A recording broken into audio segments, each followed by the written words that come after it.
இந்த புரட்டாசி மாதத்தில் சைவத்தில் கறித்தொக்கு செய்யலான்னா நம்புவீங்களா? ஸோ நம்பி தாங்க ஆகும். ஸோ வாங்க எப்படி செய்யலான்னு பார்க்கலாம். இதுக்கு பார்த்தீங்கன்னா ரொம்ப டேஸ்ட்டான கத்திரிக்காய் வச்சு தான் செய்ய போகிறோம். இந்த ரெசிபி வேறு லெவல் டேஸ்ட்டில் இருக்குன்னு தான் சொல்லணும்.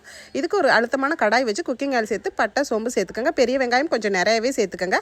வெங்காயம் நல்லா வதங்கினதுக்கப்புறம் இதில் வந்து தக்காளி பழம் ஒரு 2 பழம் சேர்த்துக்கோங்க. அதுவும் நல்லா வதங்கட்டும். இஞ்சி பூண்டு விழுது வந்து ஒரு 1/2 ஸ்பூன் சேர்த்துக்கோங்க. 1/4 கிலோ கத்திரிக்காய் நீல வாக்கில் நறுக்கி இதில் சேர்த்துக்கோங்க. நல்லா வாஷ் பண்ணி லைட்டாக மஞ்சள் தூள் போட்டுக்கோங்க. இதில் வந்து சன்னா மசாலா வச்சு தான் நம்ம செய்ய போகிறோம். சன்னா மசாலா 2 ஸ்பூன் சேர்த்துக்கலாம். சன்னா மசாலா இல்லாதவங்க கறி மசாலா கூட தாராளமாக சேர்த்துக்கலாம். இதில் வந்து 1 ஸ்பூன் காஷ்மீரி சில்லி பவுடர் போட்டுக்கோங்க.